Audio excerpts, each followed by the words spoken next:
Assalamualaikum. It's 10 a.m. Today we are starting our lecture.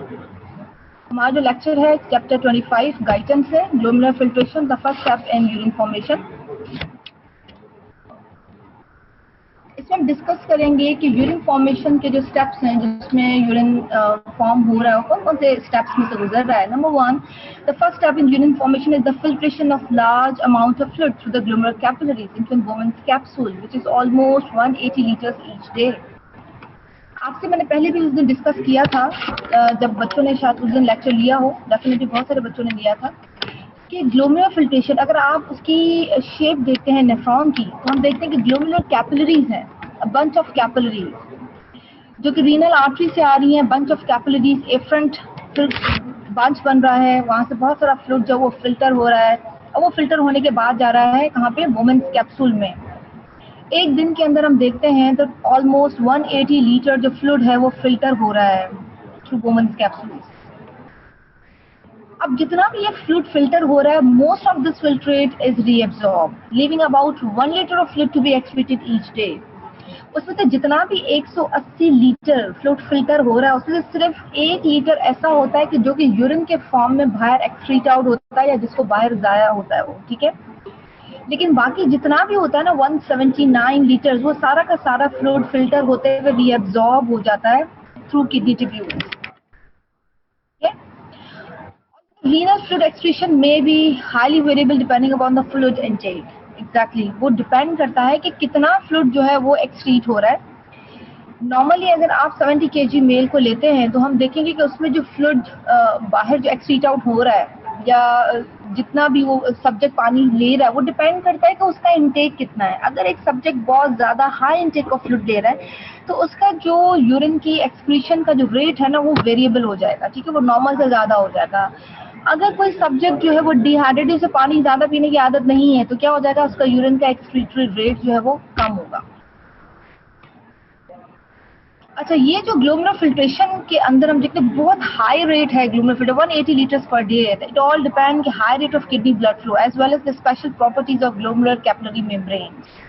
ये जो membrane है उसकी बड़ी स्पेशल प्रॉपर्टीज है और बहुत हाई फ्लो रेट के साथ हो जा रहे हैं, इसीलिए इस तरह से। फिजिकल फोर्सेज हैं कुछ ग्लोमेरुलर फिल्ट्रेट के अंदर, वो फिजिकल फोर्सेस जो हैं बेसिकली, और कुछ फिजियोलॉजिकल मैकेनिज्म्स हैं जो कि जीएफआर को भी रेगुलेट करते हैं और रीनल ब्लड फ्लो को भी रेगुलेट कर रहे हैं, ठीक है। जितनी भी कैपिलरीज है बॉडी में दूसरी, like most capillaries, glomerular capillaries जो है ना वो इम्पर्मिएबल होती है टू द प्रोटीन्स। अब होता है क्या, जब फ्लूइड फिल्टर हो रहा है ना थ्रू ग्लोमेरुलर कैपिलरीज, वहां से प्रोटीन फिल्टर नहीं होती, वो प्रोटीन इफ्रंट के जरिए फिर सर्कुलेशन में चली जाती है, ठीक है। द फिल्टर्ड फ्लूइड या glomerular filtrate is essentially protein free. उसमें कोई सेलुलर एलिमेंट्स नहीं होते, उसमें आरबीसीज नहीं होते, उसमें और कोई किस्म के सेल्स मौजूद नहीं होते, ठीक है। वो सिर्फ एक क्लियर फ्लूइड जो है वो वहाँ से फिल्टर हो रहा है। उसमें आयंस जरूर होते हैं, इसमें सोडियम है, पोटेशियम है, हर तरह के आयंस हैं। कुछ आयंस ऐसे भी हैं जो सिक्रीट हो रहे हैं वहाँ से, वो सारी चीज़ें उसके अंदर मौजूद हैं, लेकिन उसमें प्रोटीन फिल्टर नहीं होंगी, वो वापस जो है सर्कुलेशन में चली जाएंगी। सेलुलर एलिमेंट्स भी जो है वो जो जैसे आरबीसी जो ज़्यादा गुजर रहे हैं, अगर वो ब्लड फ्लो वहाँ से गुजर रहा है तो वो सारे के सारे जो दोबारा सर्कुलेशन में जाते हैं। इनमें से normal kidney, normal nephron protein को फिल्टर नहीं करता, आरबीसीज को फिल्टर नहीं करता। अच्छा, इसके अलावा जो ग्लोमेरुलर फिल्ट्रेट के अंदर जितने भी कॉन्स्टिट्यूएंट्स होते हैं, लाइक आयंस हैं, सोडियम, पोटेशियम, क्लोराइड, जितने भी और आयंस आ जाते हैं, उन सारों की कंसंट्रेशन जो है उनका जो लेवल है वो बिल्कुल उसी तरह से होता है जैसा प्लाज्मा के अंदर मौजूद होता है। A few low molecular weight substances such as calcium, fatty acids are not freely filtered, ठीक है, through the glomerular capillaries because they are partially bound to the plasma proteins. अब क्यों नहीं हो रही, हालांकि ये जो हमने देखा कि कैल्शियम और फ्री फैटी एसिड्स हैं, ये तो लो मॉलिक्यूलर वेट, इनकी साइज तो छोटी है, लेकिन फिर भी फिल्टर इसलिए नहीं होते कि कैल्शियम जो हो प्लाज्मा प्रोटीन के साथ बाउंड होता है, उसके साथ जुड़ा होता है।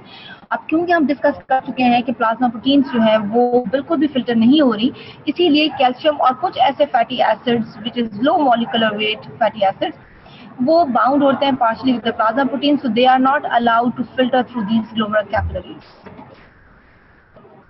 अगर GFR को हम देखें which is about 20% of renal blood flow, plasma flow, ठीक है, उसमें क्या डिटरमाइन करता है? GFR determined by the balance of hydrostatic and colloid osmotic forces across the capillary membrane. अब इसका बेसिकली GFR जो, उसमें दो इम्पोर्टेंट हम फैक्टर्स देखेंगे कि बैलेंस होता है हाइड्रोस्टैटिक और कोलॉइड ऑस्मोटिक फोर्सेस का। What is hydrostatic? The pressure which is developed due to the presence of water element. What is colloid osmotic pressure? ये होता है कि वहाँ पे मौजूद जो ऑस्मोल्स हैं उनकी वजह से जो फोर्स डेवलप हो रही है अक्रॉस द कैपिलरी मेम्ब्रेन, ये इन दोनों का बैलेंस है। पानी और जो ऑस्मोल्स हैं उनका जो बैलेंस है, उनकी वजह से जो फोर्सेस डेवलप हो रही है उनके बैलेंस की वजह से, ठीक है। Capillary filtration coefficient, the product of permeability and the filtering surface area of the capillaries. एक तो हम देखेंगे कि GFR जो है वो डिटरमाइन करता है, एक तो फोर्सेस के ऊपर बैलेंस है, हाइड्रोस्टैटिक और कोलॉइड ऑस्मोटिक फोर्सेस दोनों का बैलेंस होता है उसके अंदर। दूसरा हम देखते हैं कि परमेबल कितनी है चीजें, उसमें से कौन कौन सी चीजें परमेबल हो रही हैं और उसका सरफेस एरिया कितना है कैपिलरीज का, ठीक है। तो ये मेन दो चीजें डिटरमाइन करती हैं कि जिन GFR 20% of renal plasma flow है, कौन कौन सी दो चीजें? Balance of hydrostatic and colloid osmotic forces हैं ये दोनों, जो किसकी वजह से प्रोड्यूस हो रही हैं? उस वाटर की वजह से, उस ऑस्मोल्स की वजह से, वहां पे जो मौजूद जो ऑस्मोल्स हैं, आयन, उनकी वजह से ये अक्रॉस द कैपिलरी मेम्ब्रेन्स ये फोर्सेस डेवलप हो रही हैं। दूसरा हम देखते हैं कि वही कैपिलरी मेम्ब्रेन्स जो उनका फिल्ट्रेशन कोएफिशिएंट, इसका मतलब है कि कितना परमिएबल है और उसका सरफेस एरिया कितना है। ये दो चीजें बताती हैं कि 20% of renal plasma flow is GFR. The glomerular capillaries have much higher rate of filtration than most other capillaries because of high glomerular hydrostatic pressure and large filtration coefficient. अब जो ग्लोमेरुलर कैपिलरीज है ना, उनका बड़ा higher rate है filtration का, कितना है? 180 litres per day as compare to other capillaries. अब ये क्यों है ज्यादा? क्योंकि हाई हाइड्रोस्टैटिक प्रेशर है। हाइड्रोस्टैटिक प्रेशर हम इसका आगे डिस्कस करेंगे, तो बहुत ज्यादा है, 60 मिलीमीटर ऑफ मर्करी आ जाता है, ठीक है। और लार्ज फिल्ट्रेशन कोएफिशिएंट, इसका मतलब सरफेस एरिया बहुत ज्यादा है। कैपिलरी से देखें ना बंच की तरह, जगह उनको खोल के देखेंगे, क्रॉस सेक्शन एरिया देखेंगे तो बहुत बड़ा सरफेस एरिया बन जाता है इनका, ठीक है। तो एवरेज एडल्ट ह्यूमन में, हाँ जी, कोई सवाल आया है किसी बच्चे की तरफ से? स्टार्ट से है या पुराना? व्हाट बेटा, ये हम आज आपको थोड़ा सा इसका आज ओवरव्यू दे रहे हैं, रीनल का ही है। हम सैटरडे से आपका न्यू जो सिलेबस है दोबारा स्टार्ट होगा, राइट।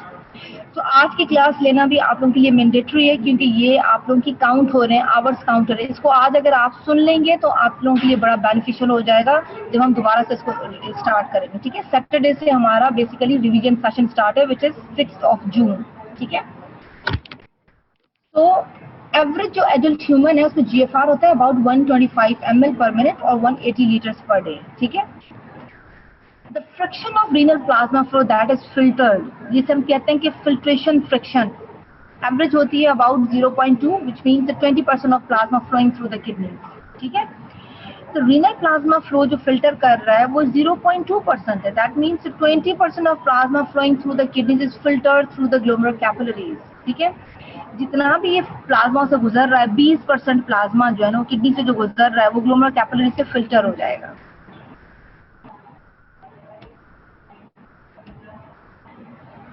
फिल्ट्रेशन फ्रिक्शन को हम कैलकुलेट कैसे करते हैं कि हम टोटल GFR को देखते हैं, ठीक है, 180 लीटर है। उसके बाद रीनल प्लाज्मा फ्लो के साथ उसको डिवाइड कर देते हैं तो हमें फिल्ट्रेशन फ्रिक्शन मिल जाती है, जो कि रीनल प्लाज्मा फ्लो और GFR की डिवीजन से आएगी, ठीक है।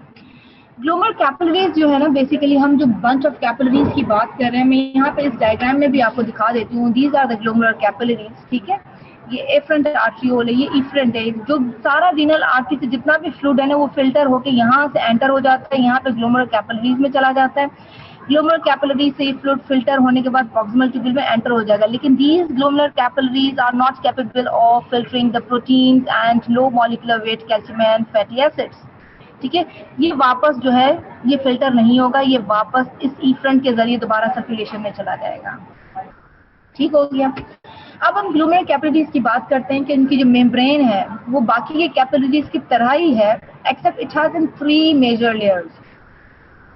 बाकी की जो रूटीन में बॉडी में जो कैपिलरीज है उसकी 2 लेयर्स होती हैं, लेकिन हमने यहाँ पे देखा कि जो ग्लोमेरुलर कैपिलरी मेम्ब्रेन है उसकी 3 मेजर लेयर्स है। Number 1 is endothelium of the capillary, number 2 basement membrane, उसके बाद नंबर 3 आ जाती है लेयर ऑफ एपिथेलियल सेल्स और podocytes surrounding the outer surface of capillary basement membrane. ये 3 मेजर लेयर्स होती हैं ग्लोमेरुलर कैपिलरी मेम्ब्रेन के अंदर। बॉडी के अंदर जो बाकी के कैपिलरीज है उसके अंदर 2 लेयर्स होती हैं इंस्टेड ऑफ 3, ठीक है।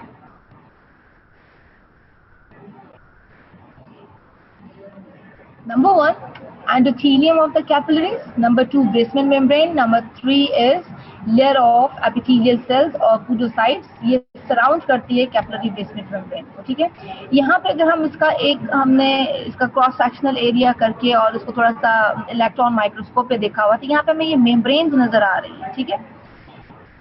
तो हम यहाँ पे देख रहे हैं ये एंडोथेलियम आ जाती है एक लेयर, फिर एक बेसमेंट मेम्ब्रेन है, फिर एक एपिथेलियम है, ठीक है। सो एंडोथेलियम फ्रॉम इनसाइड, सेंटर में बेसमेंट मेम्ब्रेन और बाहर से एपिथेलियल लेयर आ जाती है।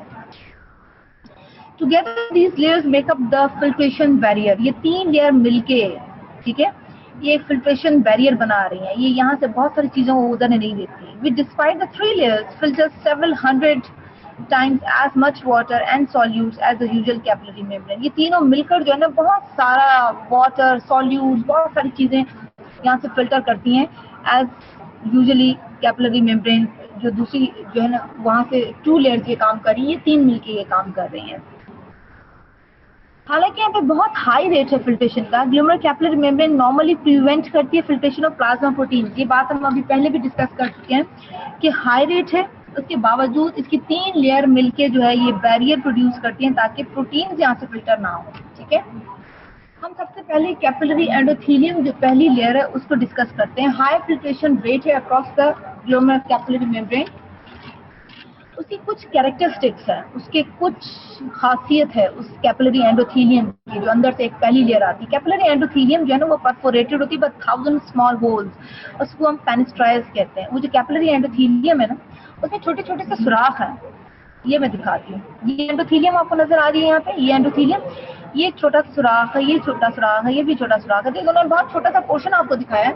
तो बेसिकली इस कैपिलरी एंडोथेलियम में स्मॉल होल्स हैं 1000 के करीब, बहुत ज्यादा, और इनको हम क्या कहते हैं, क्या कहलाते हैं, फेनेस्ट्राइज कहलाते हैं, ठीक है। Similar to the fenestrated capillaries found in the liver, although smaller than this fenestrize of the liver। हालांकि लिवर में भी हम देखते हैं यही इसी तरह के बिल्कुल फेनेस्ट्राइज है, लेकिन लिवर के फेनेस्ट्राइज से भी बहुत छोटे छोटे फेनेस्ट्राइज है, बहुत छोटे छोटे से स्मॉल होल्स ये मौजूद है, ठीक है। इसकी खासियत है these fenestrize are relatively large endothelial cell proteins। ये जो फेनेस्ट्राइज हैं ये कह रहे हैं कि ये जो फेनेस्ट्रेशन हमें नजर आ रही हैं ये relatively large endothelial cell proteins हैं, are richly endowed with fixed negative charges that hinder the passage of protein, plasma proteins। ये छोटे छोटे से सुराख हमने देखे हैं इसमें एंडोथेलियम के अंदर, ये हजारों के तादाद में। इसकी कंपैरिजन करते हैं लिवर के फेनेस्ट्राइज के साथ, लेकिन लिवर के मुकाबले में इसकी साइज थोड़ी छोटी है, ठीक है। उसके बावजूद कहते हैं कि ये छोटे से फेनेस्ट्राइज भी जो है ना ये रिलेटिवली थोड़े से लार्ज एंडोथेलियल सेल प्रोटीन्स यहाँ पे कुछ मौजूद होते हैं। इनके ऊपर नेगेटिव चार्जेस होती है जो कि फिक्स होती हैं। वो नेगेटिव चार्ज क्या करती हैं कि वहां से गुजरती हुई प्लाज्मा प्रोटीन्स को रिपेल करती है, उसको वहां से गुजरने नहीं देती, उसके बीच में एक ये रुकावट पैदा करती है। ये क्या चीजें, large endothelial cell proteins which are the fenestrations, ठीक है। ये पैसेज जो वहां से बनता है कि प्लाज्मा प्रोटीन गुजर जाए उसको गुजरने नहीं देती क्योंकि वहां पे नेगेटिव चार्जेस फिक्स है वहां पे, ठीक है। बेसमेंट मेम्ब्रेन, बेसमेंट मेम्ब्रेन हम देखेंगे सराउंडिंग द एंडोथेलियम, अब ये सेकंड वाली लेयर है, इज द बेसमेंट मेम्ब्रेन। ये कंसिस्ट करती है मैशवर्क है, कोलेजन का भी और प्रोटीग्लाइकेन फिब्रिल्स का भी। They have enlarge spaces through which the large amount of water and small solutes can filter, ठीक है।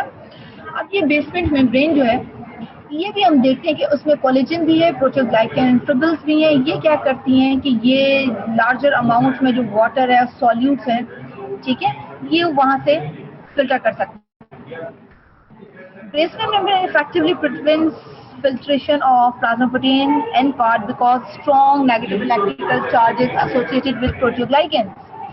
जनाब ये देखें ना, प्लाज्मा प्रोटीन्स को गुजरने के लिए कहीं से भी जगह नहीं है। पहली जगह क्या थी, वहां पे हमने देखा एंडोथेलियम थी। एंडोथेलियम हमने देखा कि फेनिस्ट्राइज मौजूद थे, वहां पे स्मॉल होल्स थे। अगेन वो फेनिस्ट्राइज क्या थे, वो लार्ज एपिथेलियल सेल प्रोटीन्स थे which are richly endowed with the negative charges. अब वो हिंडर करते थे with the filtration of plasma protein, उन्होंने रोक दिया। दूसरी रिकावट बेसमेंट मेम्ब्रेन ने पैदा की। बेसमेंट मेम्ब्रेन जो है, ठीक है, वो एंडोथेलियम के सराउंडिंग में, एंडोथेलियम के बाद जो है वो बेसमेंट मेम्ब्रेन सेकंड लेयर है, उसमें कोलेजन और प्रोटीओग्लाइकन फिब्रिल्स हैं। ये एक मैशवर्क की तरह है। उसके बावजूद ये जो है स्मॉल सॉल्यूट्स को और लार्ज अमाउंट में जो वाटर है उसको फिल्टर कराता है, ठीक है। अब ये बेसमेंट मेम्ब्रेन जो है ये भी फिल्ट्रेशन प्रिवेंट करता है, फिल्ट्रेशन ऑफ प्लाज्मा प्रोटीन, ठीक है। क्यों? क्योंकि इसके जो मैशवर्क, इसका जो मैशवर्क बना हुआ है जिसमें प्रोटीओग्लाइकेंस हैं, these प्रोटीओग्लाइकेंस again have strong negative electrical charges, right? So it also hinders the filtration of plasma proteins. Number 3 layer, epithelial cells, which is also called as pseudocytes. The final part of glomerular membrane is a layer of epithelial cells that line the outer surface of glomerulus. सबसे पहली layer कौन सी आ जाती है? Endothelium की। Number 2 हम देखते हैं basement membrane आ जाती है। नंबर 3 एपिथेलियल सेल्स और पसुडोसाइट्स आ जाते हैं। मैं रिकॉल कर रही हूँ दोबारा, जो पहली एंडोथेलियल सेल लाइन है, एंडोथेलियम में हम देखेंगे कि हमें वहाँ पे लार्ज फेनिस्ट्राइज नजर आ रहे हैं, स्मॉल होल्स ऑफ फेनिस्ट्राइज हैं, which is large endothelial cell proteins and they are richly endowed with the negative charges, and these negative charges hinder the filtration of plasma proteins. Number 2, we have second layer of glomerular capillaries, which is called as basement membrane, and again this basement membrane have a meshwork of collagen and proteoglycan fibrils, and they have a large surface area through which a large amount of water and small solutes can filter. And these basement membrane effectively prevent again the filtration of plasma proteins because they have strong charges or negative electrical charges that are associated with these proteoglycans. Okay, the number 3 layer is epithelial cells, or which is also called as pseudocytes. The final layer है glomerular membrane की, is a layer of epithelial cells. ये finally outer surface of glomerulus पे आ जाती है। पहली layer कौन सी थी? Endothelium. Number 2, basement membrane. Number 3, epithelial cells. And these cells are not continuous because they have foot-like processes that encircle the outer surface of capillaries. Here we can see this. ये हम देखेंगे, ये last एक जो epithelium आ जाती है, foot processes है, इनके बीच में बहुत बड़े बड़े गैप्स आपको नजर आ रहे हैं, स्लिट पोर्स हैं इनके बीच में, ठीक है। तो ये जो लेयर है वो फुट प्रोसेसेस की तरह है, बहुत सारी इसके बीच में लेयर्स आ जाती हैं, ठीक है।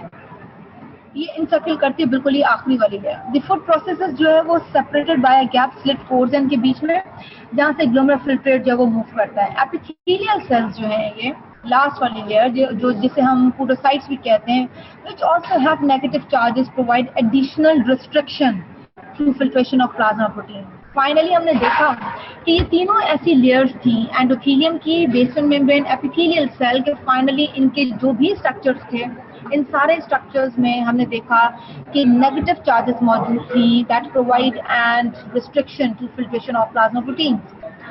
That all the layers of these glomerular capillaries will provide a barrier to filtration of plasma protein. तो जितनी भी 3 लेयर्स आ जाती है, नंबर 1 एंडोथेलियम आ जाती है, नंबर 2 हमारे पास आ जाती है basement membrane, number 3 epithelial layer. अगर हम इनके स्ट्रक्चर को रिकॉल करें तो एंडोथेलियम में हमें क्या नजर आते हैं? फेनिस्ट्राइज। बेसमेंट मेम्ब्रेन में हमें मैशवर्क, कोलेजन और प्रोटीओग्लाइकेंस का। एपिथेलियल सेल्स में हमें पसुडोसाइट्स नजर आते हैं। All 3 layers have strong negative charges and these all layers of glomerular capillary provide a barrier to filtration of plasma proteins. अब जो इसकी filterability है solutes की is inversely related to their size. Filterability है, solute filter कर रहे हैं वो डायरेक्टली तो उसके साथ रिलेट नहीं करती, साथ साथ इनवर्सली रिलेटेड करती है. That means the glomerular capillary membrane is thicker than the most other capillaries होती है, क्योंकि बाकी कैपिलरीज में 2 लेयर्स हैं, इनकी 3 लेयर्स हैं, but it also have much more porous and therefore filters fluid at a higher rate. बिल्कुल ठीक बात है जनाब, बहुत हाई रेट पे ये फ्लूइड फिल्टर कर रही है, पोर्स इसमें ज्यादा हैं, ये थिकर भी है. Despite the high filtration rate, the glomerular filtration barrier is selective in determining which molecule will filter based on their size and electrical charges. हालांकि ये हाई फिल्ट्रेशन रेट दे रही है, इसका बैरियर जो है फिल्ट्रेशन, ग्लोमेरुलर फिल्ट्रेशन जो barrier है वो बड़ा सिलेक्टिव है. वो देखता है यहाँ पर कि मॉलिक्यूलर साइज क्या है जो चीज फिल्टर हो रही है, विच इज फिल्टर, तो based on the size and the electrical, इसके इलेक्ट्रिकल चार्ज क्या है इस मॉलिक्यूल के ऊपर, और इसकी जो है वो साइज क्या है. ठीक है, हम रीनल प्लाज्मा फ्लो को देखते हैं, विच इज 625 ml पर मिनट. ये इस हिसाब से यहाँ से रीनल प्लाज्मा फ्लो यहाँ पे फ्लो करता हुआ एफरन आर्ट्रियोल से ये ग्लोमेरुलर कैपिलरीज में चला जाता है. यहाँ से ये फ्लूइड जो है वो फिल्टर करता हुआ जो GFR है 125 ml है, यहाँ हम इसको देखें 180 लीटर पर डे के हिसाब से ये GFR फिल्टर हो रहा है.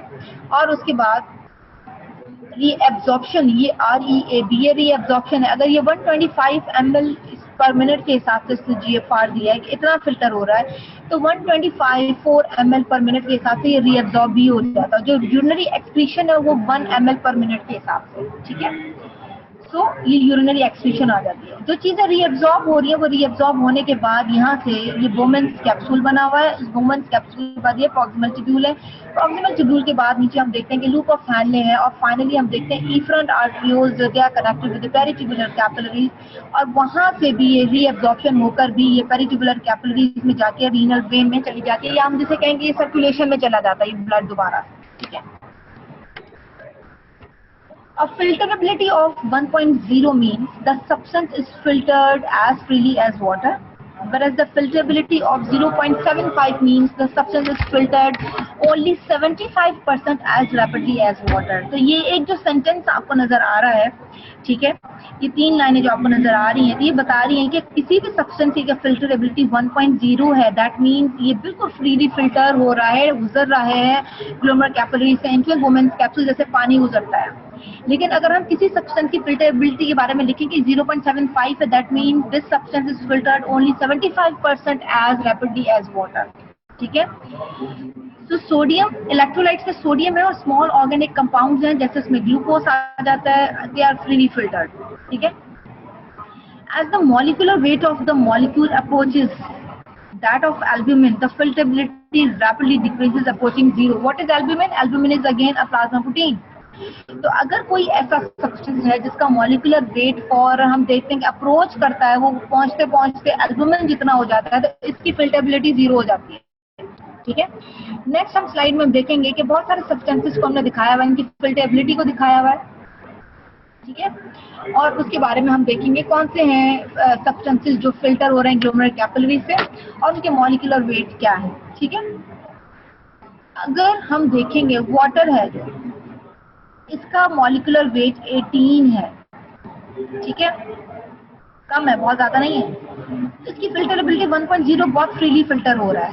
सोडियम है freely filtered 1.0, glucose freely filtered, inulin again a substance, inulin freely filtered. लेकिन जैसे ही ये हम देखते हैं कि ये मायोग्लोबिन अगेन एन प्रोटीन, लेकिन ये मायोग्लोबिन जो है उसकी फिल्टरेबिलिटी जो है वो 0.75 है. दैट मीन्स दिस मायोग्लोबिन, हम प्लाज्मा प्रोटीन की बात नहीं करें, this myoglobin is muscle protein. Okay, ये प्लाज्मा प्रोटीन नहीं है.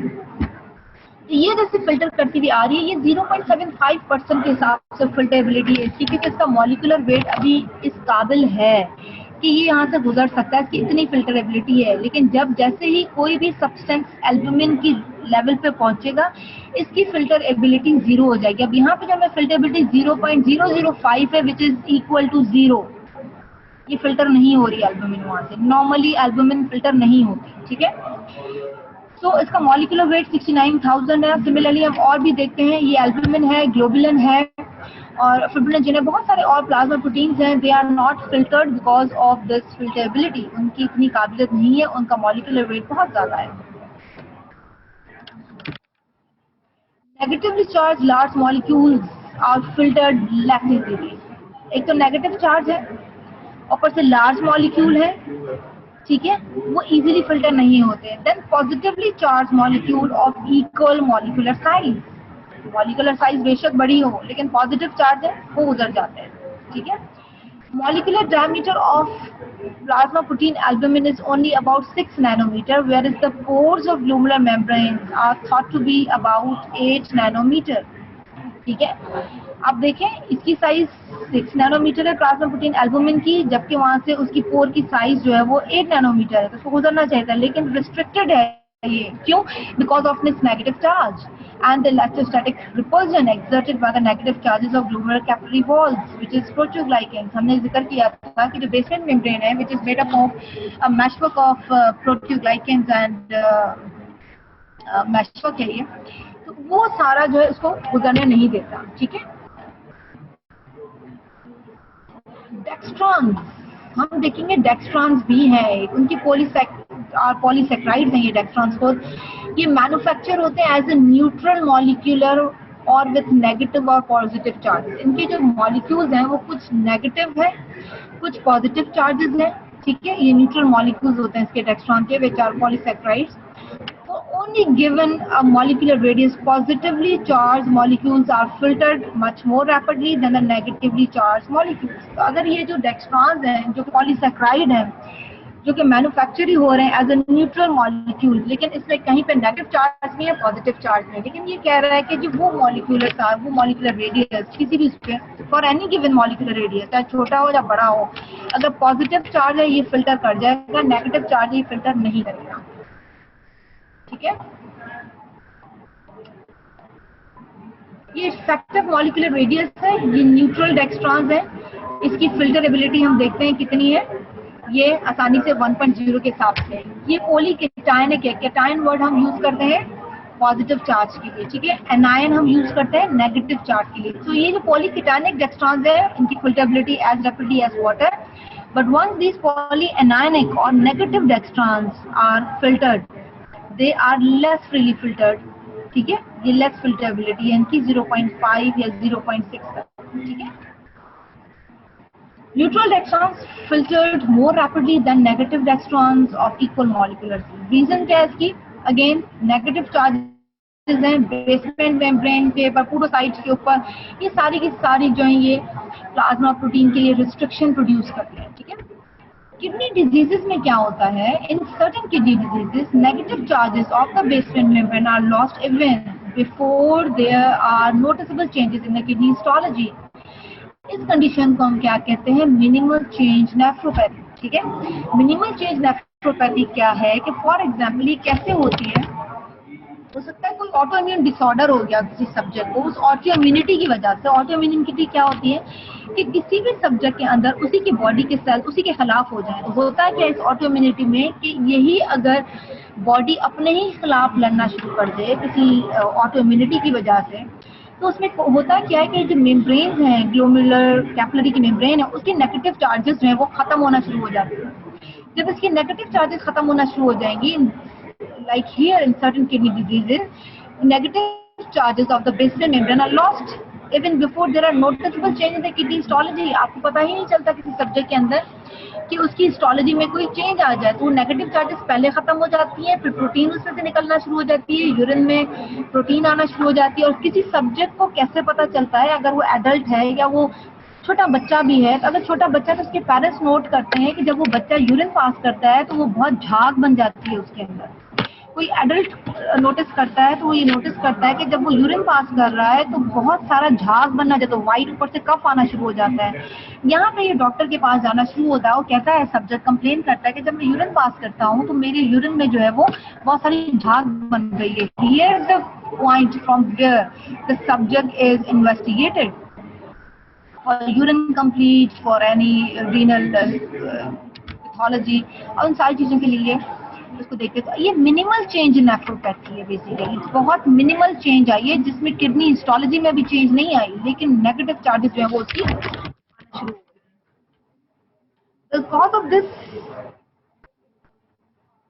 नेगेटिव चार्जेस स्टिल अनक्लियर, लेकिन फिर भी कहा जाता है इम्यूनोलॉजिकल रिस्पॉन्स से एबनॉर्मल टी सेल सिक्रीशन और साइटोकिन्स आ जाता है that produce anions in the glomerular capillary और पोडोसाइट प्रोटीन्स, ठीक है। एबनॉर्मल टी सेल सिक्रीशन हो जाती है, वहाँ पे इम्यूनोलॉजिकल रिस्पॉन्स आना शुरू हो जाता है, ठीक है। वो क्या करते हैं, ये रिड्यूस कर देते हैं एनायंस को, नेगेटिव चार्जेस को कम कर देते हैं, कौन, टी सेल सिक्रीशन से जो साइटोकिन्स आ रहे होते हैं। As a result loss of negative charges of the basement membrane होता है क्या है कि लोअर मॉलिक्यूलर वेट प्रोटीन भी है ना, जैसे एल्ब्यूमिन भी आ जाती है, सम of the lower molecular weight protein especially albumin, ये भी फिल्टर होना शुरू हो जाती है, यूरिन में आना शुरू हो जाएगी, जिससे हम कहते हैं इस कंडीशन को प्रोटीन यूरिया, मतलब यूरिन में प्रोटीन आना, या albumin urea, again protein in the urine. अच्छा, ये तो मिनिमल चेंज नेफ्रोपैथी बहुत कॉमन है यंग चिल्ड्रन में, एडल्ट्स में भी हो सकती है, specially in those who have autoimmune disorders. अब ऑटोइम्यून डिसऑर्डर्स का ये सिनेरियो कैसे आ सकता है, ऑटोइम्यून डिसऑर्डर्स क्या क्या हो सकते हैं, हो सकता है एक सब्जेक्ट है जो रिमोटॉइड फीवर के साथ आया, हार्ट प्रॉब्लम था, फलाना ढिमकाना, लेकिन आपको फिर बताया जा रहा है कि सब्जेक्ट क्योंकि नॉन रूमेटिक फीवर का अपनी रेगुलर मेडिकेशन ले रहा है, नाउ ही और she is developing protein urea. ये आपको बताया जा सकता है इस तरह के सिनेरियोज में। एक सब्जेक्ट है रिमेटॉइड आर्थराइटिस का पेशेंट है, ठीक है, और उसके बाद जैसे वो जोड़ों का जो बीमारी होती है उसमें उसका पेशेंट है, और अब वो जो है वो कंप्लेन कर रहा है प्रोटीन यूरिया की, तो आपका डायग्नोसिस क्या होना चाहिए इसमें, ये this is minimal change nephropathy, okay. Determinants of GFR, कौन कौन सी चीजें जो जीएफआर को डिटरमाइन कर रही हैं, हम पहले भी डिस्कस कर चुके थे कि sum of hydrostatic and colloid osmotic forces across the glomerular membrane. अब ये फोर्सेस थी, हाइड्रोस्टैटिक भी और कोलॉइड ऑस्मोटिक फोर्सेस भी थी अक्रॉस द ग्लोमेरुलर मेम्ब्रेन, ये आपको देती है नेट फिल्ट्रेशन प्रेशर, एक नेट फिल्ट्रेशन प्रेशर देती है कि जी इतना फिल्टर हो रहा है, जो हम डिस्कस कर रहे हैं कि जी जो फिल्ट्रेशन हो रही है वो टोटल जितना जीएफआर है वो 180 लीटर्स है या 125 ml पर मिनट के हिसाब से। Number 2, glomerular filtration coefficient, surface area की जो हम बात कर रहे हैं, तो GFR equals to the product of KF, जो है वो फिल्ट्रेशन कोएफिशिएंट के बारे में इसको बताता है, and the net filtration pressure, ठीक है। जीएफआर किसके बराबर है, एक तो सरफेस एरिया के ऊपर, दूसरा टोटल नेट फिल्ट्रेशन कितनी हो रही है। अगर हम इसको फॉर्मूला में फिट करें तो GFR is equal to KF which is filtration coefficient multiplied by net filtration pressure, ठीक है।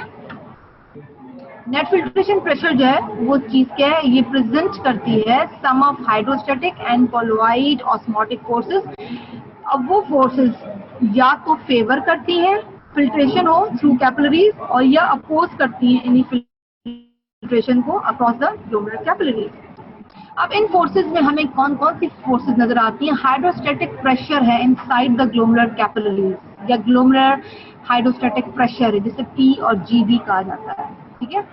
ग्लोमेरुलर हाइड्रोस्टैटिक प्रेशर ये क्या करता है, ये प्रमोट करता है कि फिल्ट्रेशन हो, ठीक है, फिल्ट्रेशन को प्रमोट कर रहा है, क्योंकि हाई प्रेशर है hydrostatic inside the glomerular capillaries, क्योंकि वहां से रीनल प्लाज्मा फ्लो आ रहा है आपके पास, ठीक है। उसके बाद hydrostatic pressure in Bowman's capsule, ठीक है, आउटसाइड कैपिलरीज। अब ये प्रेशर कहाँ पे, हाइड्रोस्टैटिक प्रेशर कहाँ पर है, ये बोमेन्स कैप्सूल के अंदर है, ठीक है। ये क्या करते हैं, अपोज करता है फिल्ट्रेशन को, ठीक हो गया।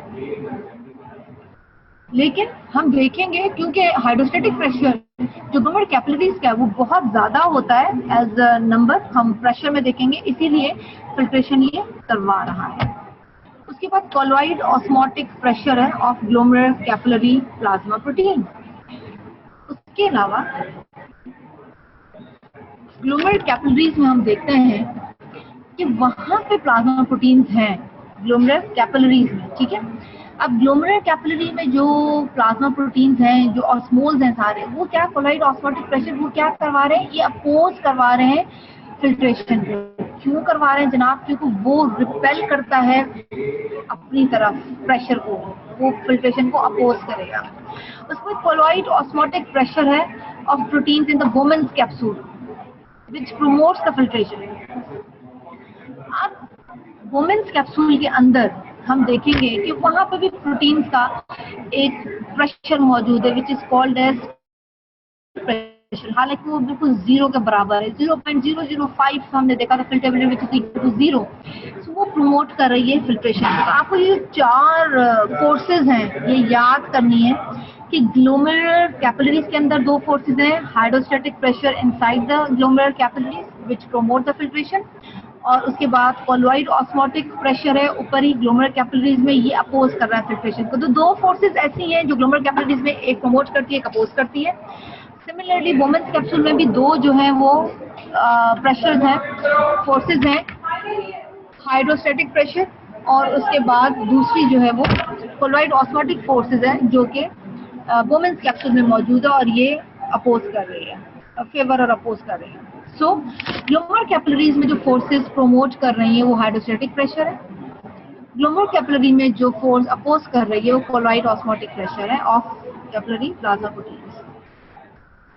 वुमेन्स कैप्सूल में जो अपोज कर रही है फिल्ट्रेशन वो हाइड्रोस्टैटिक प्रेशर है, वुमेन्स कैप्सूल में जो प्रमोट कर रही है फिल्ट्रेशन वो colloid osmotic pressure of proteins है। ठीक है, यहाँ पे इस डायग्राम में हमें नजर आ जाता है, हम देखेंगे ये ग्लोमेरुलर कैपिलरी है, ठीक है, ये वुमेन्स कैप्सूल है, यहाँ से हम देखेंगे एफरेंट आर्ट्रियोल से यहाँ से जो है वो फ्लूइड फिल्टर होने के लिए ग्लोमेरुलर कैपिलरी में एंटर हो रहा है थ्रू एफरेंट और यहाँ से ईफ्रेंट से बाहर जाता है, क्योंकि यहाँ पे प्रेशर बहुत ज्यादा है।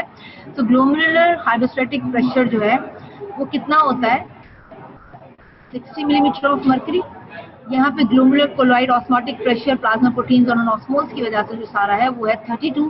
तो यहाँ पे क्योंकि ये प्रेशर ज्यादा है ये प्रोमोट करेगा फिल्ट्रेशन को और ये अपोज करेगा, ठीक है। फिर वुमेन्स कैप्सूल में हम आ जाते हैं, यहाँ पे वुमेन्स कैप्सूल में जो हाइड्रोस्टैटिक प्रेशर है वो 18 मिलीमीटर ऑफ मर्करी है, जबकि यहीं पर हम देखते हैं कि एक और एक प्रेशर मौजूद है, ठीक है, ये अपोज कर रहा है फिल्ट्रेशन को, ये चाह रहा है फिल्ट्रेशन ना हो क्योंकि ये एरो उसकी तरफ ऊपर की तरफ जा रहा है। और दूसरा यहाँ पर एक प्रेशर और भी मौजूद है Bowman's capsule colloid osmotic pressure, जो कि यहाँ पे मेंशन नहीं किया गया क्योंकि वो है ही जीरो, तो वो जीरो है इसीलिए वो फेवर करता है फिल्ट्रेशन को। So what is net filtration pressure? जो ग्लोमेरुलर हाइड्रोस्टैटिक प्रेशर है वो क्या है 60।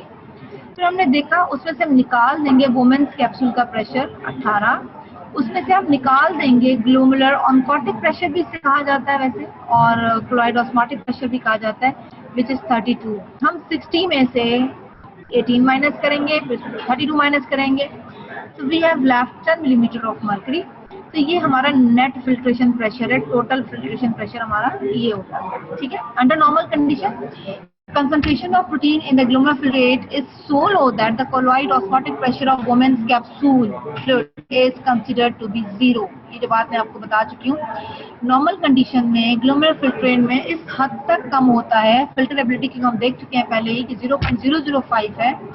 तो जो ऑस्मोटिक प्रेशर वुमेन्स कैप्सूल में कोलॉइड की वजह से है, ऑन्कोटिक प्रेशर जो है वो जीरो कंसिडर किया जाता है, ठीक है। अगर हम GFR को एक्सप्रेस करना शुरू कर दें तो फिर हम क्या देखेंगे, ये वुमेन्स कैप्सूल हाइड्रोस्टैटिक प्रेशर है और उसके बाद हम देखते हैं कि ये वुमेन्स कैप्सूल जो है वो हाइड्रोस्टैटिक प्रेशर है, ग्लोमेरुलर कैपिलरी हाइड्रोस्टैटिक प्रेशर ये वुमेन्स कैप्सूल है। अगेन ये ग्लोमेरुलर कैपिलरी जो है वो osmotic pressure and this is Bowman's capsule pressure of these plasma proteins which is equal to 0। So हम GFR को एक्सप्रेस इस फॉर्मूले के तहत करते हैं कि उसमें ये चीजें आ जाती हैं, ठीक है। नॉर्मल वैल्यूज अगर हम देखें, determinants of GFR not been measured directly in the human, ठीक है। तो यहाँ पे हमने इसको एस्टिमेट किया हुआ है एनिमल्स में, रेस्ट में, based on the resultant animal in approximated normal forces favouring opposing the glomerular filtration human. उसमें हम कौन कौन सी फोर्सेस देखते हैं, हम देखेंगे कि GFR में जो फोर्सेस फेवर करती हैं फिल्ट्रेशन, वो कौन कौन सी चीजें फेवर कर रही हैं। वो ग्लोमेरुलर हाइड्रोस्टैटिक प्रेशर फेवर कर रही है, जो वुमेन्स कैप्सूल में कोलॉइड ऑस्मोटिक प्रेशर जो कि 0 था ना, ये भी फेवर में ही आ जाता है, ठीक है, क्योंकि वो 0 ही है। तो फोर्सेस अपोज कौन सी करती है, वुमेन्स कैप्सूल का हाइड्रोस्टैटिक प्रेशर जो 18 था और फिर ग्लोमेरुलर कैपिलरी में जो कोलॉइड ऑस्मोटिक था वो 32 था। तो इन सबको जब हम समअप करते हैं तो इन सब के समअप में हमें फाइनली क्या मिलता है 10 millimeter of mercury which is net filtration pressure, ठीक है। ये जो वैल्यूज हैं ये कुछ फिजियोलॉजिकल कंडीशन में भी डिफरेंट हो सकती हैं और कहीं पे डिजीज स्टेट में भी डिफरेंट हो सकती है, ठीक है। अगर ग्लोमेरुलर कैपिलरी की इंक्रीज हो जाए ना, ग्लोमेरुलर कैपिलरी की फिल्ट्रेशन कोएफिशिएंट, मतलब आप उसका कहें कि आप इसकी एरिया, सरफेस एरिया बड़ा कर दें, तो क्या हो जाएगा, जीएफआर इंक्रीज हो जाएगा। आप उसको ज्यादा जगह दे रहे हैं फिल्टर होने के लिए। जो फिल्ट्रेशन कोएफिशिएंट है कैसे मेजर करते हैं, hydraulic conductivity and the surface area of glomerular capillary. आपकी सरफेस एरिया देख रहे हैं, आप उसका हाइड्रोलिक कंडक्टिविटी देख रहे हैं, किस हद तक ये कंडक्ट हो रही है, किस हद तक गुजर रही है। तो जो उसका surface area can not be measured directly but estimated experimentally by dividing the rate of glomerular filtration by the net filtration pressure. तो आप इसका ग्लोमेरुलर कोएफिशिएंट जो है उसको फिल्ट्रेशन को जो है आप मेजर कर सकते हैं, ठीक है। आप डायरेक्टली नहीं कर सकते, आप क्या करेंगे, एक्सपेरिमेंटली इसको करते हैं, इस तरह से डिवाइड करते हैं ग्लोमेरुलर फिल्ट्रेशन से नेट फिल्ट्रेशन प्रेशर, ठीक है। Clear it is? आपका सरफेस एरिया कैसे निकाल रहे हैं, जीएफआर में से नेट फिल्ट्रेशन प्रेशर को डिवाइड करते हैं। अगर हम जीएफआर को देखते हैं, both kidneys 125 ml per day, और हमें पता है नेट फिल्ट्रेशन कोएफिशिएंट इतना है। तो अगर हम कोएफिशिएंट को कैलकुलेट करते हैं तो 12.5 ml पर मिनट ऑफ फिल्ट्रेशन प्रेशर, ये हमारा KF है, या हम इसे कहें कि ग्लोमेरुलर फिल्ट्रेशन कोएफिशिएंट है, ठीक है। तो कितना है, 12.5 ml, ठीक है। अब यहाँ पे हमें एक थोड़ा सा समझने वाली और भी बात आ जाती है कि फिल्ट्रेशन कोएफिशिएंट जो है वो एक्सप्रेस करता है 100 ग्राम ऑफ किडनी वेट के ऊपर। It averages 4.2 ml per minute millimeter of mercury, a value about 400 times as much as high filtration coefficient of most other capillary system of the body, ठीक है। ये हम 100 ग्राम तो इसको देख रहे हैं, एवरेज जो 4.2 ml पर मिनट के हिसाब से बाकी के मुकाबले में, बाकी की कैपिलरीज के मुकाबले में ज्यादा है। जो एवरेज फिल्ट्रेशन कोएफिशिएंट है many other tissues of the body is only about 0.01, ठीक है, जो कि हम पर 100 ग्राम में निकालते हैं। The high filtration coefficient for glomerular capillaries contribute to the rapid rate of fluid filtration, क्योंकि यहाँ पर हम देखते हैं कि ग्लोमेरुलर कैपिलरी का जो फिल्ट्रेशन है कोएफिशिएंट है, इसका सरफेस एरिया है, वो बहुत ज्यादा है, इसीलिए इसका rapid rate of fluid filtration भी है। सो increase filtration coefficient rises the GFR, decrease filtration coefficient decrease the GFR। Surface area ज्यादा होगा, GFR ज्यादा, सरफेस एरिया कम, GFR, ठीक है। So changes in filtration coefficient do not provide a GFR। कुछ diseases ऐसी होती हैं, उन डिजीजेज में हम देखते हैं जब लोअर KF होता है या फिल्ट्रेशन कोएफिशिएंट, जहाँ से फिल्ट्रेशन कम हो रही है, वो रिड्यूस कर देता है number of functional glomerular capillaries, reducing the surface area of filtration, और increase the thickness of glomerular capillary membrane and reducing its hydraulic conductivity. तो कुछ डिजीजेज ऐसी होती हैं जिसमें फंक्शनल जो ग्लोमेरुलर कैपिलरीज है, जो बेसिकली काम करी, वो कम हो जाती हैं, सरफेस एरिया कम हो जाता है, कम फिल्ट्रेशन हो रही है, थिकनेस हो जाती है ग्लोमेरुलर मेम्ब्रेन की, और वो हाइड्रोलिक कंडक्टिविटी जो होती है वो भी रिड्यूस हो जाती है, वो उसको फिल्टर नहीं होने देती चीज़ों को। कुछ डिजीज में होती है। हम देखते हैं ज़्यादातर ये क्रॉनिक और अनकंट्रोल्ड हाइपरटेंशन के अंदर, डायबिटीज़ के अंदर, जिसमें filtration coefficient gradually Aahista Aahista decrease होता है by increasing the thickness of glomerular capillary basement membrane. जब कोई मेम्ब्रेन जो है वो थिक होना शुरू हो जाएगी, उसकी हाइड्रोलिक कंडक्टिविटी कम हो जाए, इसका मतलब है कि जो चीज़ वहाँ से गुजर रही है, जो वहाँ से फ्लूइड पास और हो रहा है, वो इतना इजीली पास नहीं हो सकता जितना इजीली वो नॉर्मल कंडीशन में, eventually by damaging the capillary so severely that there is a loss of capillary function, ठीक है। क्योंकि ब्लड प्रेशर अनकंट्रोल, डायबिटीज है, आहिस्ता आहिस्ता KF उसका डिक्रीज हो रहा है और मेम्ब्रेन थिकेंड हो रही है, और उसकी वजह से ये कैपिलरीज डैमेज हो रही है इस हद तक कि वहाँ से कैपिलरी फंक्शन जो है वो आहिस्ता आहिस्ता लॉस होना शुरू हो जाए। That is why we are calling as कि वहाँ पे कैपिलरी सिस्टम जो है वो कम हो रहा है।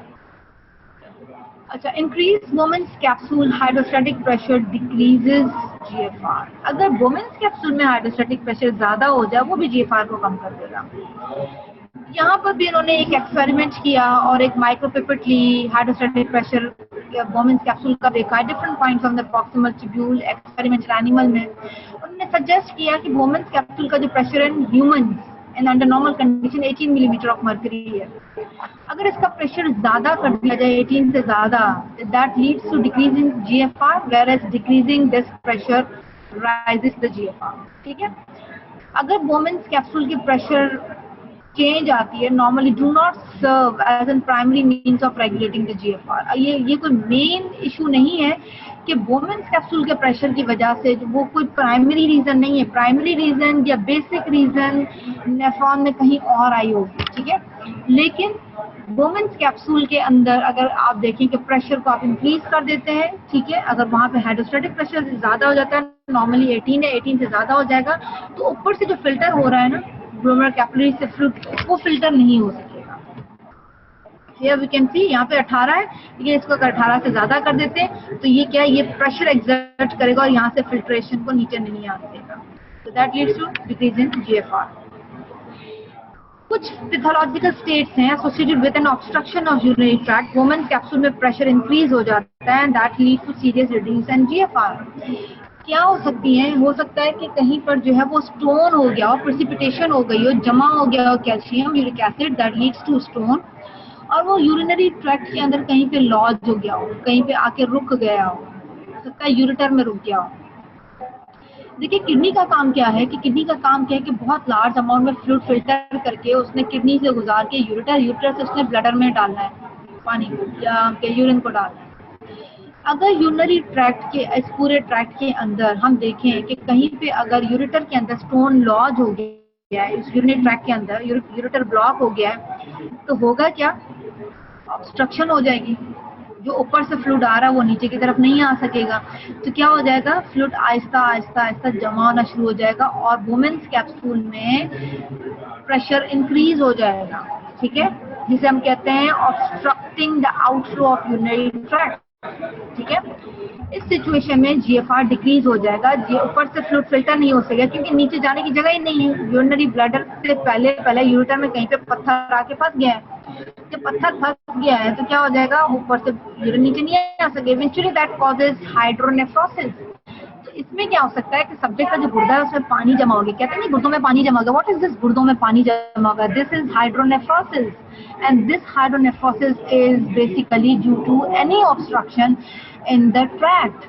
Maybe the stone is lodged in the renal pelvis, maybe the stone is lodged in somewhere in the ureter, maybe this stone is lodged somewhere at the end point of this ureter, where this ureter is open into a bladder.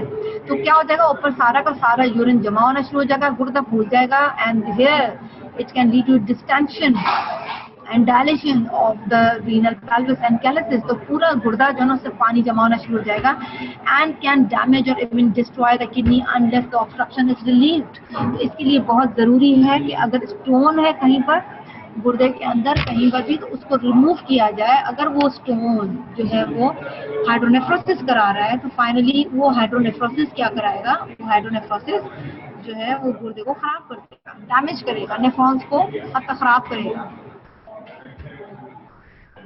इसका भी हम एक scenario इस तरह से देते होते हैं, हाइड्रोनेफ्रोसिस के सब्जेक्ट है, सिवियर पेन के साथ आया, अल्ट्रासाउंड कराया उस सब्जेक्ट ने।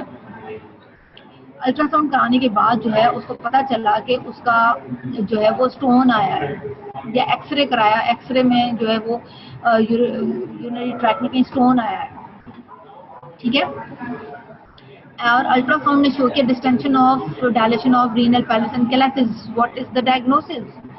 Here we can see this is renal hydronephrosis।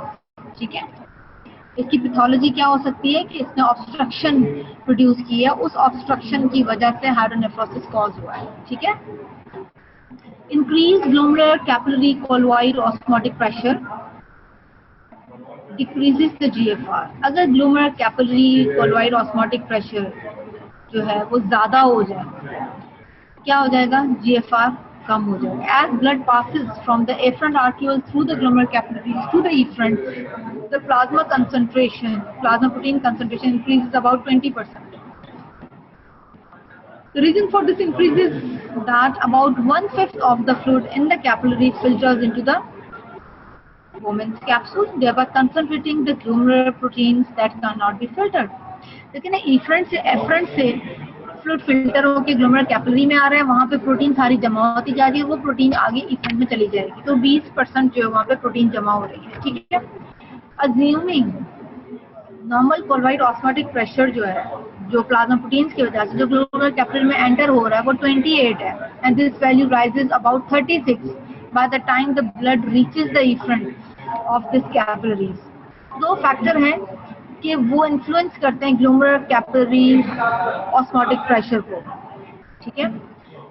या तो the arterial plasma colloid osmotic pressure हो, दो फैक्टर्स हैं इन्फ्लुएंस कर रहे हैं ना उसको कि glomerular capillary colloid osmotic pressure ज्यादा हो।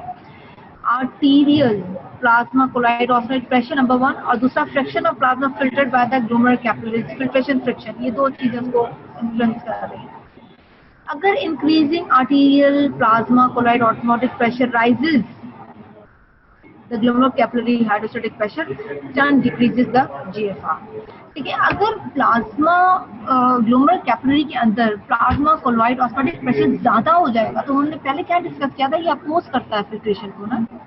हाइड्रोस्टैटिक प्रेशर जो होता है ग्लोमेरुलर कैपिलरी के अंदर, जो वाटर का प्रेशर है जो कि 60 मिलीमीटर ऑफ मर्करी है, वो फेवर करता है ना। लेकिन हम देखेंगे कि अगर arterial plasma colloid osmotic pressure ज्यादा होना शुरू हो जाए, तो ग्लोमेरुलर कोलॉइड ऑस्मोटिक प्रेशर जो है ना वो ज्यादा और उसकी वजह से हो रहा है ना, तो फाइनली वो क्या करेगा कि वो जीएफआर को कम कर देगा। Increase the filtration friction, also concentrate the plasma protein.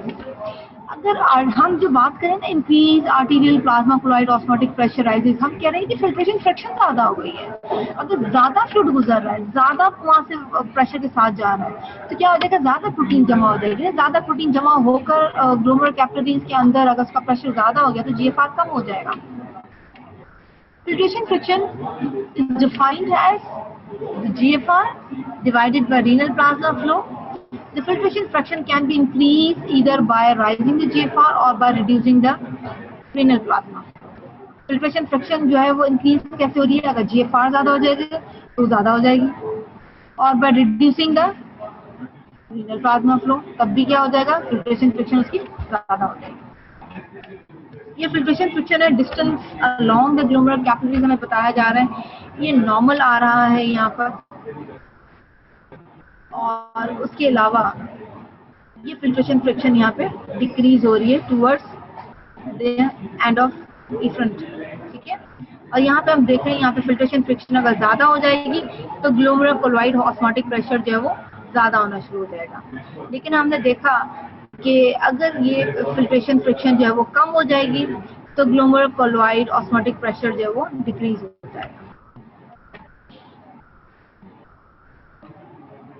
एक एग्जांपल लेते हैं, reduction in the renal plasma flow with no initial change in GFR would tend to increase the filtration fraction. Renal plasma flow अगर decrease हो जाए with no initial change in GFR, पहले शुरू में कोई चेंज नहीं आएगा जीएफआर को, लेकिन ये क्या करेगा, रीनल प्लाज्मा फ्लो को ये इनिशियली क्या करेगा, ये फिल्ट्रेशन फ्रिक्शन को ज्यादा कर देगा, ठीक है, which would rise the glomerular capillary colloid osmotic pressure and tend to reduce the GFR। आपने सिर्फ रीनल प्लाज्मा फ्लो को देखा है ना कि अगर ये रिड्यूस हो रहा है तो शुरू में ये क्या करेगा, ये जीएफआर पे कोई चेंज नहीं लाएगा, लेकिन ये क्या करेगा, फिल्ट्रेशन फ्रिक्शन को ज्यादा कर देगा। जब फिल्ट्रेशन फ्रिक्शन ज्यादा हो जाती है ना तो उसकी वजह से होगा क्या, ज्यादा पानी वहां से गुजरेगा, ज्यादा फ्लूइड गुजरेगा, तो उसकी वजह से होगा क्या कि ग्लोमेरुलर कैपिलरीज के अंदर कोलॉइड ऑस्मोटिक प्रेशर क्या हो जाएगा, ज्यादा हो जाएगा। और हमने क्या कहा था, ग्लोमेरुलर कैपिलरी में जब कोलॉइड ऑस्मोटिक प्रेशर उस प्रोटीन की वजह से वहां पे ज्यादा हो जाएगा तो वो क्या करता है, वो अपोज करता है filtration को, that means it's tend to reduce the GFR. For this reason, change in the renal blood flow can influence the GFR independently of change in the glomerular hydrostatic pressure. GFR के ऊपर glomerular hydrostatic pressure का तो independently जो फर्क पड़ता है वो पड़ता है, लेकिन अगर रीनल ब्लड फ्लो के अंदर चेंज आएगा वो भी GFR को जो है वो चेंज कर देता है। अगर renal blood flow increase हो जाए, a lower fraction of plasma is initially filtered। अगर renal blood flow बहुत ज्यादा हो जाए तो बहुत थोड़ा जो फ्रिक्शन है ना प्लाज्मा फ्लो का, वो फिल्टर आउट होगा from the glomerular capillaries, causing a slower rise in glomerular fluid osmotic pressure and less inhibitory effect on the GFR. बहुत ज्यादा रीनल ब्लड फ्लो हो जाए, बहुत कम प्लाज्मा जो वहां से फिल्टर आउट होगा फ्रॉम द ग्लोमेरुलर कैपिलरीज, ठीक है, and this causing slower rise in the glomerular capillary fluid osmotic pressure, बहुत आहिस्ता आहिस्ता ऐसा बढ़ेगा। तो इसका इनहिबिटरी इफेक्ट जो है वो जीएफआर पे बड़ा कम हो जाता है। लेकिन कॉन्सिक्वेंटली हम देखते हैं कि with in constant glomerular hydrostatic pressure, constant है glomerular hydrostatic pressure, a greater rate of blood flow into the glomerulus tend to increase the GFR. अगर हाइड्रोस्टैटिक प्रेशर कांस्टेंट है और ग्रेटर रेट है ब्लड फ्लो का from the glomerulus, ये increase करता है GFR को, and lower rate of blood flow into the glomerulus tend to decrease the GFR. ये बात याद रखने वाली है कि अगर कांस्टेंट जीएफआर के साथ ब्लड फ्लो ज्यादा भी है, ठीक है, लेकिन GFR constant, glomerular hydrostatic pressure constant है, that leads to increase in GFR, ठीक है, and lower rate of blood flow into the glomerulus, अगर बड़ा स्लो रेट में जा रहा है, ये क्या करेगा, ये डिक्रीज कर देगा जीएफआर को, ज़्यादा बहुत ब्लड फ्लो जो वो कम आ रहा हो, ठीक है। यहाँ तक अगर किसी को कोई बात ना समझ आई हो तो पूछ सकते हैं। आई होप कि ये बहुत ज़्यादा अगर किसी को समझ आई भी होगी तो ये उन बच्चों को आएगी जो पहले रीनल के कुछ जो है वो लेक्चर्स अटेंड कर चुके हैं। लेकिन don't to worry the new students, हम ये सारा एक दफ़ा फिर आपको शुरू से फ्रॉम सैटरडे ऑनवर्ड्स हम ये दोबारा से आपको शुरू कराएंगे। तो मंडे से हम वैसे ही सेल, ब्लड और बाकी जितने भी हमारे सब्जेक्ट्स हैं उन सब में हम चीज़ें रिपीट में लेकर जाएंगे। हम आपको अपने साथ लेकर चलेंगे इंशाल्लाह, और आपकी इंशाल्लाह पूरी तैयारी हो जाएगी। और यहाँ तक अगर किसी को बच्चे को कोई बात इस लेक्चर में ना समझ आए तो ही is free to ask me any question. We have 4 minutes left for this lecture. Anyone? Okay, repeat slide number 19। Okay,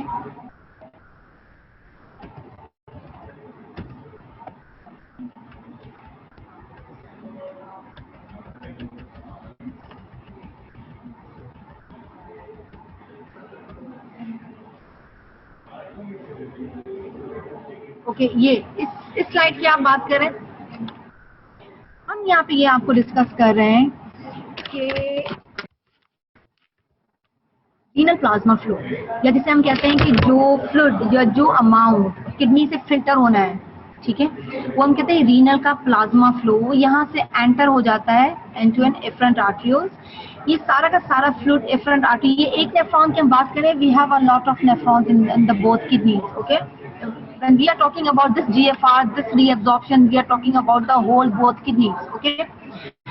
so renal plasma flow जो टोटल होता है वो 325 ml पर मिनट के हिसाब से एंटर हो रहा है इस एफरेंट आर्टरियोल में। यहाँ से गुजरता हुआ कैपिलरीज में से गुजरता हुआ ग्लोमेरुलर कैपिलरीज में से ये फिल्टर होकर बोमेंस कैप्सूल में एंटर हो जाता है, ठीक है। ये बोमेंस कैप्सूल में एंटर होता है, हम डिस्कस कर चुके हैं। इन ग्लोमेरुलर कैपिलरीज की 3 लेयर्स थी, endothelium, basement membrane and epithelium, जिसमें नेगेटिव चार्जेस थी। ये नेगेटिव चार्जेस क्या करती हैं, प्लाज्मा प्रोटीन को जो है वो गुजरने नहीं देती, ठीक है। तो बकाया जितनी भी प्लाज्मा प्रोटीन और फ्लूइड होता है वो इफरेंट आर्टरियोल से यहाँ से सिस्टमिक सर्कुलेशन के अंदर चला जाता है, राइट। यहाँ से जो फ्लूइड फिल्टर होकर आ गया, अगर हम बात करते हैं 125 ml फिल्टर हो गया, तो इसमें से 24 ml रीअब्सॉर्ब हो गया, किडनी इसको दोबारा पी लेती है, ये दोबारा खत्म हो जाता है। लेकिन सिर्फ इतना अमाउंट 1 ml पर मिनट, या हम कहते हैं कि 1 लीटर के हिसाब से अगर हम पूरे दिन की बात करते हैं तो वो उतना अमाउंट जो वो यूरिन एक्सक्रीट करता है, इतना यूरिन प्रोड्यूस होता है, एक सब्जेक्ट इतना यूरिन पास कर देता है, कितना, 1 ml पर मिनट के हिसाब से, ठीक है। और ये जो यूरिनरी एक्सक्रीशन है ये अभी भी अगेन डिपेंड करती है उसके ऊपर कि सब्जेक्ट का इनटेक कितना है, ठीक है, उसका बॉडी वेट कितना है। एवरेज वेट आपको बताया गया है यहाँ पर रीनल प्लाज्मा फ्लो का। उसके बाद आपको ये जीएफआर बताई गई है, आपको रीअब्जॉर्प्शन का बताया गया है, आपको यहाँ पर रीनल एक्सक्रीशन के बारे में बताया गया है, ठीक है। Slide 49 and 55, okay, 49।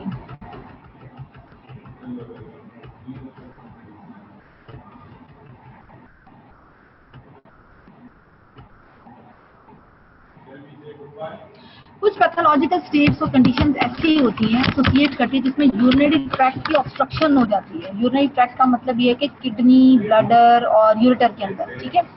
तो उस ऑब्स्ट्रक्शन की वजह से क्या होता है, वोमेन्स कैप्सूल में प्रेशर बढ़ जाता है। हम यहाँ पे ये ले लेते हैं, ठीक है। ये वोमेन्स कैप्सूल हम कहते हैं, इसका प्रेशर ये अपोज करता है। लेकिन देखें ना, एक गुर्दे के अंदर हम देखते हैं किसी यूरेटर में आके पत्थर फंस जाता है, तो उस पत्थर के फंसने की वजह से क्या हो जाएगा कि नीचे से पानी नीचे की तरफ नहीं आ सके क्योंकि यूरेटर में ऑब्स्ट्रक्शन है। फिर क्या हो जाएगा, ये फ्लूइड जो है ना ये जमा होना शुरू हो जाएगा इस जगह पर। यहाँ पे प्रेशर ज्यादा, जब यहाँ पे पानी ज्यादा जमा हो जाएगा, जब यहाँ पे प्रेशर ज्यादा हो जाएगा तो ये ऊपर से जो पानी नीचे की तरफ आ रहा है ना उसको आने नहीं देगा, ये अपोज करेगा। समझ आ रही है? उसको हम उसके बारे में हम बात कर रहे हैं कि वोमेन्स कैप्सूल का प्रेशर जब इंक्रीज हो जाता है तो ये सीरियस रिड्यूस करता है जीएफआर, क्योंकि सब्जेक्ट यूरिन पास आएगा ना। अगर ऑब्स्ट्रक्शन है उस सब्जेक्ट को, उस सब्जेक्ट के जो यूरेटर है उसमें पत्थर फंसा हुआ है और नीचे यूरिन पास ऑन नहीं हो रहा, तो क्या हो जाएगा, गुर्दे में पानी जमा हो जाएगा। ऐसे ही होगा कि आप किसी चीज को जगह नहीं देंगे। जैसे बलून है, एक लंबा सा एक बलून ले ले, उसमें पानी भर दें आप, ठीक है, तो क्या हो जाएगा, बलून में नीचे की तरफ पानी जमा हो जाएगा। ऐसे ही है, आप उसको जगह नहीं देंगे तो क्या हो जाएगा, वो वहीं पे जमा हो जाएगा। लेकिन आप उसको जगह दे देंगे तो वो निकल जाएगा उस बैलून में से या उस पाइप में से निकल जाएगा। लेकिन आप किसी पाइप को अगर कहीं पे पानी दे रहे हैं, आप उसका मुंह बंद कर देते हैं तो क्या हो जाएगा, प्रेशर डेवलप होता है ना उस पाइप के अंदर, तो पाइप हिलना शुरू हो जाता है, वो प्रेशर डेवलप करता है। सिमिलरली अगर यूरेटर के अंदर कहीं पे स्टोन लॉज हो जाए, फंस जाए, तो क्या हो जाएगा, प्रेशर डेवलप होगा और सिमिलरली वो प्रॉब्लम कॉज करेगा। अच्छा जी, 55 स्लाइड फिल्ट्रेशन फ्रिक्शन के बारे में कह रहा है कि अगर ग्लोमेरुलर कोलॉइड ऑस्मोटिक प्रेशर जो ग्लोमेरुलस के अंदर जो कोलॉइड मौजूद है, ठीक है, नॉर्मल तो हम कहते हैं कि जी ये 36 तक होता है, ऐसे ही है।